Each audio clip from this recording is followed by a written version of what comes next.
Në fakt, ditën sot, emisionin sot, e mbyllim ndryshe, jo me kafen e zakonshme që ndodh të pihet me njëherë sa po ke mbyllur programin, por me vaj, sepse jemi në sezonin e vjeljes së ullinjve dhe të prodhimit të vajit, që është një produkt i artë. Më ka ndodhur në fakt gjatë këtyre ditëve të lexoj një artikull shumë interesant, të përgatitur edhe të shkruar nga zoti Fatos Fico, që flet pikërisht për vajin cilësor, si ta dallojmë, cilat janë teknikat, çfarë na bën ndryshe nga Spanja edhe vende të tjera që e kanë këtë, le të themi, një industri shumë të zhvilluar. Për të sqaruar të gjitha këto, zoti Fico është me mua në studio, bashkë me vajin që do bëjmë diferencën, dhe kjo është pjesa, besoj, më me interes për të gjithë, zoti Fico. Mirë se erdhët. Faleminderit për tekstin.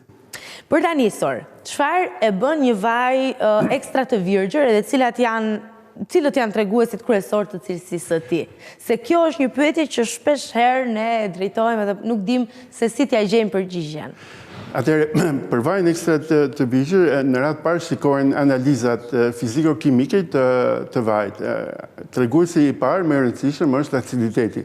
Vaji ekstra i virgjër ka aciditet, ai që quhet aciditet, 9,08%. Dhe tregues tjetër i rëndësishëm, treguesi i dytë i rëndësishëm është se sa i oksiduar është, ose përqindja e peroksideve që ka vaji i ullirit. Kjo duhet jetë nën 250 mg për litër. Por tregues të tjerë, shumë të rëndësishëm të vajit ullirit, janë polifenolet, ose ato që quhen antioksidantët që ka vaji. Dhe treguesi tjetër pastaj është shija. Domethënë është çfarë shije ka vaj dhe çfarë aromash ka vaj. Të gjitha këto, por të gjitha këto duhet të jenë së bashku, pra nuk mund të veçohen njërin apo tjetrën. Po, pikërisht për të patur vaj ekstra të virgjër, të gjitha duhet të jenë bashkë. Nuk mund të jetë për shembull që vetëm karakteristikat fiziko-kimike, pra aciditeti ose peroksidet të jenë të mjaftueshëm, pa patur shijen dhe pa patur aromat. Nëse mungon shija dhe aromat, atëherë nuk konsiderohet më vaj ekstra i virgjër, ose nëse janë arritur, pra ka filluar oksidimi i vajit, janë arritur ato që quhen perokside, atëherë vaji në një farë mënyrë quhet pra që ka filluar të oksidohet, ka filluar të prishet dhe nuk është më vaj ekstra i virgjër. Pra të gjitha këto karakteristika nuk janë, të gjitha këto karakteristika duhet të jenë bashkë. Dhe në varësi pastaj se si ndryshojnë, fillojnë klasifikimet e tjera të vajit, që mund të jetë vaj i virgjër, vaj i zakonshëm, ose edhe në fund fare vaj i rafinuar, ose mund të jetë dhe vaj i cilësisë fundit që quhet vaj lampante ose vaj që përdoret dikujt për ndriçim. Ju aty në artikull përmendni vajin e këmbëve. Ta sqarojmë pak këtë pjesë. Atëherë, vaj i këmbëve është vaj tipik që bëhej mira vite përpara. Nga varfëria, thoni ju, jo prej cilësisë. Po sigurisht nga varfëria, sepse është interesante, sepse shtrydhja e vajit ka ardhur duke përparuar vazhdimisht. Domethënë fillimisht shtypej me këmbë, pastaj u përdorën mjetet e gurit, pra ato mullinjt e gurit, presat e gurit, pastaj u përdorën presat mekanike, domethënë shtypjet mekanike me forcë. Dhe derisa kemi arritur sot në teknologjinë moderne, të cilat bëhet kryesisht në bazë të centrifugimit, prerjes dhe centrifugimit që i bëhet vajit. Duhet patur parasysh që vaji ulliri duhet të shtypet në mënyrë që të dalë vaj. Dhe kur shtypet nga njeriu, ulliri është, pra nga pesha e njeriu, ulliri duhet të jetë shumë i pjekur, duhet të jetë shumë i butë. Që nuk e bën shumë të mirë për vajin. Që edhe kjo është cilësia më e keqe e mundshme, kur ulliri është shumë i pjekur, gati i kalbur, është cilësia më e keqe e vajit ullirit, mund të jetë cilësia lampante, domethënë e vajit ullirit. Tani, Fico, që ta sqarojmë. Jo, ka dhe një aspekt tjetër që është shumë i rëndësishëm, sepse kjo pra është momenti i shtypjes. Pastaj nxjerrja e vajit realizohet duke hedhur ujë të përvuluar, ujë të zier. Uji i zier kuptoj që shkatron gjithë ato çfarë mund të ketë, po antioksidant, polifenole, ja humbet pra gjithë ato karakteristikat për shëndetin pra që mund të ketë vaj, gjitha këto humbasin. Por uji i zier që hidhet, uji përvuluar që hidhet, e përmirëson në farë mënyrë cilësinë e vajit, pra heq atë aciditetin, heq shijen e hidhur, e përmirëson dhe njerëzit gënjehen, domethënë sepse marrin një vaj të ëmbël në fund nga ky vaj i këmbëve dhe ka ngelur në memorie, në kujtesën e njerëzve që është një vaj i mirë, por është vaj më i keq i mundshëm. Se ju më përmendët ullirin në këtë gjendje, pra kur ka filluar gati të kalbet edhe mendohet që ky është vaj më mirë se nxjerr sasi më shumë ai kur është në atë Nxjerr vaj më shumë, nxjerr më shumë lëng. Tani cila është ngjyra perfekte për tu shtypur ullirin? Jo, nuk ka një ngjyrë perfekte.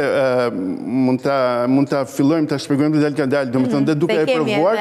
Por mostra këtu për t'i treguar. Sepse njerëzit nuk e dinë ose por fakti është ky që vetit pra që ka ulliri, këto polifenolet, antioksidantët, vetit antimikrobiale ose vetit e tjera, janë sepse bima i bën, pra ulliri vet i bën këto për të mbrojtur veten, për të mbrojtur frutin.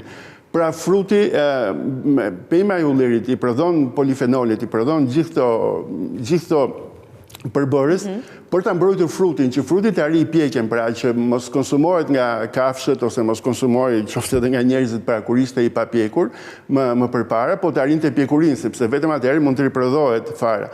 Por edhe për të mbrojtur nga smundjet, pra që mund të azën nga parazitët, nga dëmtues të tjerë, ose por nga smundjet.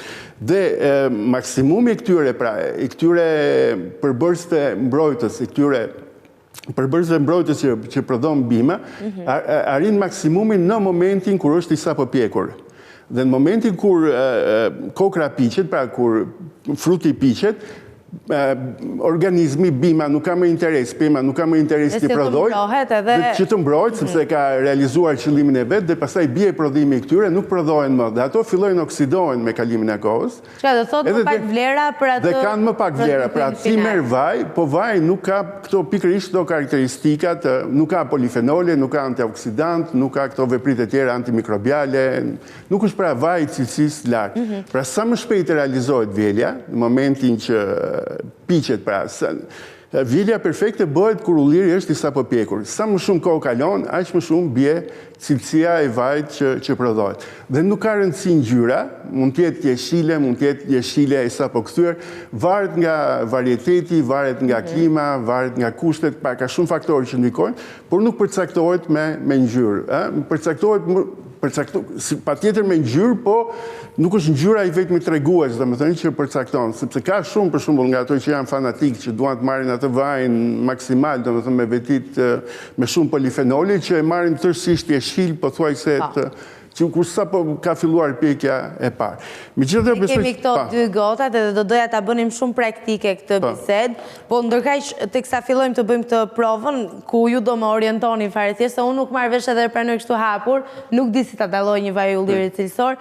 Do doja t'ju pyesja edhe këtë pyetje tepër e rëndësishme për t'u bërë në fakt, zoti Fico, se jemi të gjithë dëshmitarë të një realiteti të ndryshimeve klimatike. Është prekur edhe cilësia e vajt ullirit nga kjo në Shqipëri? Ja, nuk ka të bëjë ndryshime klimatike. Ndryshimet klimatike në përgjithësi nuk ka të bëjë me cilësinë e vajt, por klima ndikon tek vaji. Për shembull, klima më e thatë e rrit polifenolit, sepse pema kërkon të mbrohet më shumë, edhe ka më pak lëngje brenda, kështu që janë më të përqendruara polifenolet, vaji mund të duket si më i hidhur dhe më i fortë dhe më djegës. Ndërsa në vitet ku ka më shumë shira, bima vaj mund të jetë më i lehtë dhe mund të ketë më pak polifenole. Pastaj varet nga temperaturat, varet gjithmonë nga varieteti, nga vendi, pra nga lokaliteti, nga vendi ku ndodhet ulliri, ku ndodhet ullishtja dhe të tjera. Por në përgjithësisht ndryshimet klimatike nuk ndikojnë atë, ndikojnë në sasi, por jo në cilësinë të themi që ta prishin ose ta përmirësojnë. Në rregull. Tani, vijojmë me provën. Çfarë do bëjmë konkretisht edhe cili prej të dyve është vaj cilësor? Kjo është pyetja. Jo, atëherë mund ta shikojmë. Atë çfarë mendoj fillimisht? Mendoj që kjo gota këtu ka vajin më cilësor, ndërsa tjetra jo. Tani ma sqaroni jo. Për ta bërë testimin e dur, në fakt gota duhet zgjidhet gotë qilçi blu. Pikërisht për të mos lejuar këtë që sapo thatë ju. Pra për të bërë dallimin nga ngjyra. Pra ato që e bëjnë vlerësimin në mënyrë profesionale, dhe vlerësimi në mënyrë profesionale duhet patjetër për ta klasifikuar vajin si vaj ekstra virgjin. Duhet përdorë një gotë me ngjyrë blu, pikërisht për të mos ndikuar nga ngjyra. Pak a shumë gota është në këtë mastësi, Gryka është më e ngushtë për të marrë aromat dhe baza është më e gjerë. Normalisht e ngroh pa gotën, në mënyrë që vaj të çlirojë. Të lëshoj ato elementet që ka, po. Dhe gjëja e parë është që e nuhat. Okej. Bën nuhatjen dhe shikon çfarë aromat. Ta provoj edhe unë, edhe pse nuk është se kam nuhatjen më të zhvilluar ndonjëherë, po ja vlen ndonjëherë të bësh edhe prova të tilla. Po përpiqem, edhe shpresoj ti përgjigjem kësaj detyre me më të mirën time. Pra e para është nuhatja, pastaj e Me që ka shumë i mirë. Nga janë këto vullin që është prodhuar ky, zoti Fico? Atëherë, jo, nga aromat, së pari, çfarë merr nga aromat? Aciditet? Jo aciditet, është djegës. Djegës, diçka e tillë? Po. Pra, po si të Po edhe ndjesia e djegëse që të lënë... Ndjen shije fruti, pra ndjen shijen e frutit, pra ndjen aromën e ullirit, ndjen një aromë të freskët, një aromë që është pa probleme, një aromë që nuk ka defekte. Kjo është pra ajo ndjesia e parë, pra testi i parë që bëhet është aroma. Pastaj është shijimi që bën, edhe nga shijimi merr pra se çfarë shijesh të jep. Edhe nëse e mban mend, domethënë nga shijimi që bëhet pak përpara, shikosh që ke shijen patjetër të ullirit. Po të lënë ndjesin ndjegëse në fyt. Përveç asaj, do shikosh që ke pak si bajame. Akoma nuk ka ndodhur, por që duket sikur ka ngacmuar në një lloj pike. Ke pak si bajame, domethënë si bajame. Ke pak shije si angjinare ose si, domethënë ose të rukullit, si quhet të radhiqeve, ke shijen e barit ose ke një shije të freskët, pra ke një shije të mirë. Dhe gjëja më e rëndësishme, pra djegja që thatë ju, tregojnë që vaji ka polifenole. Si janë polifenolet ato që djegin, pra antioksidantët dhe janë polifenolet që djegin. Dhe një nga polifenolet më të rëndësishme që ka vaji quhet oleokantal dhe është i ngjashëm me ibuprofenin. Dhe prandaj thonë që vaji të përdoret pak. Ka veti anti-inflamatore dhe kjo është nga ato... Vetëm shumë shkurtimisht do t'i Fico se do doja të kalonim edhe te gota tjetër, jemi realisht në limitet e kohës, po nuk dua ta humbasim këtë mundësi për ta shpjeguar. Sa lug vaj mund të këshillohet në raste të tilla kur ti e përdor si medikament për të mbrojtur veten? Vaji është i ndyrë, ndyra ka shumë kalori. Vaji ullirit ka një të mirë që e lufton kolesterolin, pra nuk është kolesterol i keq, është kolesterol i mirë, madje ndihmon pra ta luftosh kolesterolin, por nuk duhet të tepruar, asnjëherë nuk duhet të tepruar për shkak të, sidoqoftë është i ndyrë dhe nuk duhet të tepruar për shkak të kalorive që merr. Rekomandohet 4 lugë gjelle në ditë. Atëherë, dhe kjo është një gjë tjetër që cilësitë e vajit... Kam ka shumë pyetje, po kua është kaq e vogël. Vaji duhet ndarë, domethënë ke një vaj për sallatë, për bukë, për mish, për peshk, pra vajin që e përdor për ta hedhur sipër direkt, dhe ke vajin që e përdor për gatim. Atëherë, për të vajtur këtë tjetër, meqense s'kemi kohë, përsëri e fillojmë me nuhatjen. Me nuhatjen, më parë duhet të shplet pagojnë. Tani besoj jam gati për nuhatjen.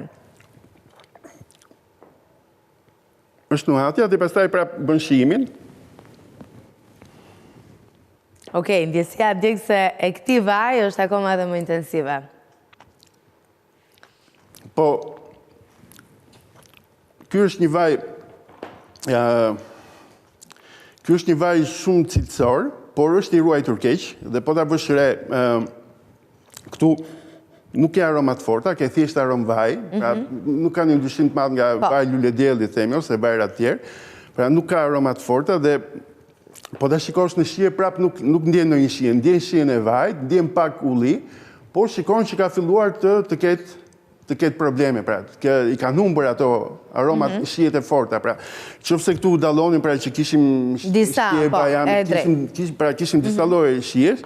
Këtu nuk dallojmë më shijet të ky lloj vaji dhe kjo tregon që vaji ka kaluar në një kategori tjetër dhe nuk është më vaj ekstra i virgjër, por është vaj i virgjër.